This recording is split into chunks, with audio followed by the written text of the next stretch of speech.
The Gaza Strip is one of the most contested pieces of land on Earth. It's a narrow coastal enclave, just 365 square kilometers, but home to more than 2 million people. And yet, this small piece of land has been at the center of decades of war, diplomacy, and global controversy. For Israel, Gaza represents a constant security threat. For Palestinians, it's both a prison and a symbol of resistance. And for the wider world, it's a flashpoint with the potential to ignite larger conflicts across the Middle East. Today on Wartech, we're looking at three possible scenarios for the future of Gaza. Each path carries huge consequences, militarily, politically, and geopolitically. First up, we need to understand why Gaza is such a difficult problem. Geographically, it's tiny and crowded, with almost no strategic depth. Any military buildup inside Gaza is always within striking distance of Israel. This makes it both vulnerable and dangerous at the same time. Politically, Gaza is controlled by Hamas, a militant group that wrested power from the Palestinian Authority in 2007. Since then, Hamas has maintained an iron grip on the territory, running its own government and military wing. This creates a split in Palestinian leadership, Gaza under Hamas, and the West Bank under the Palestinian Authority. Militarily,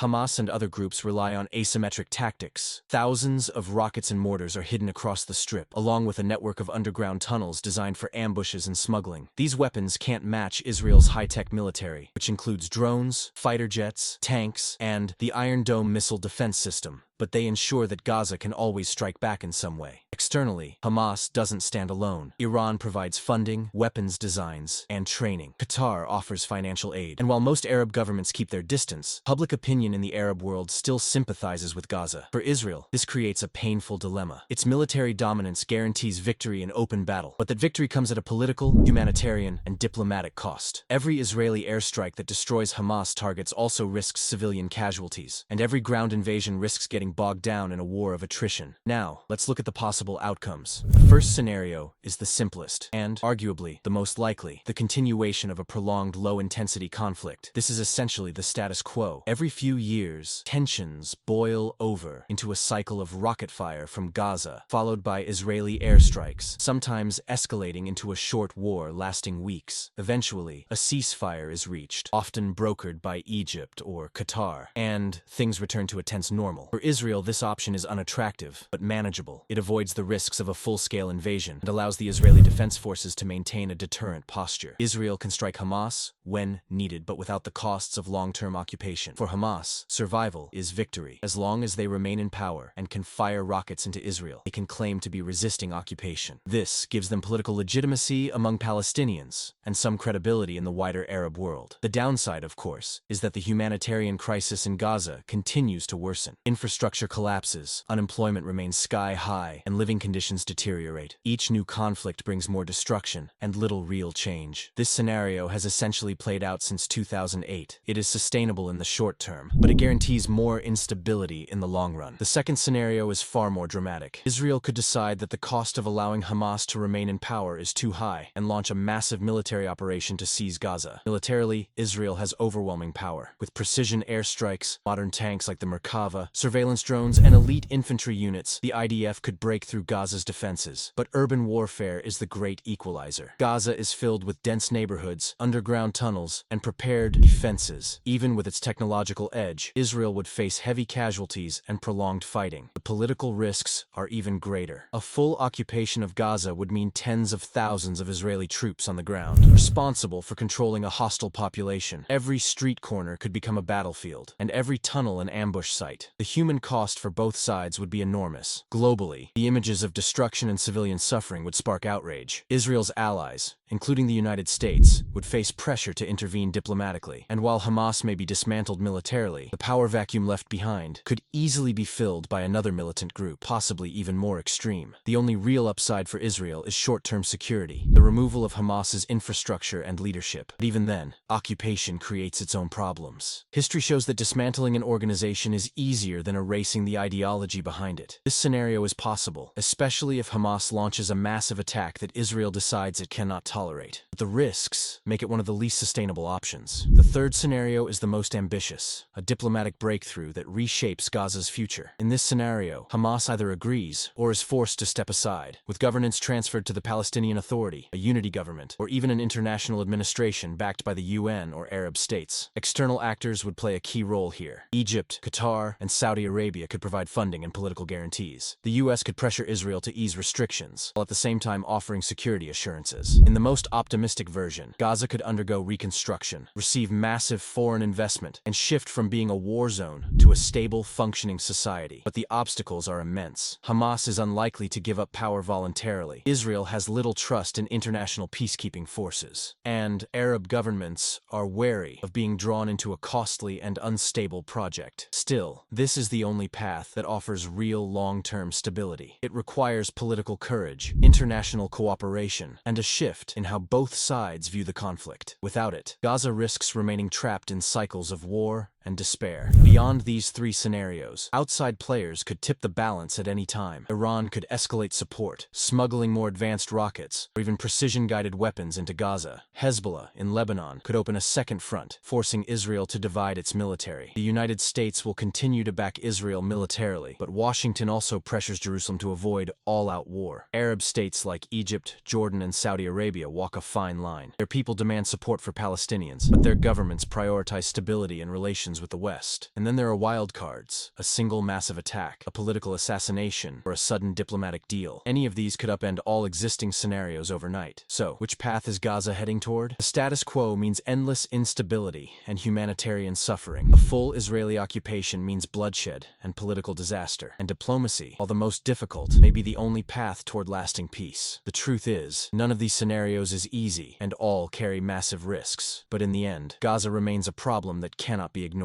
Not by Israel, not by Palestinians, and not by the world. Which scenario do you think is most likely? And which one do you think is the best solution? Let us know in the comments. And if you found this analysis useful, stay tuned for the next Wartech update.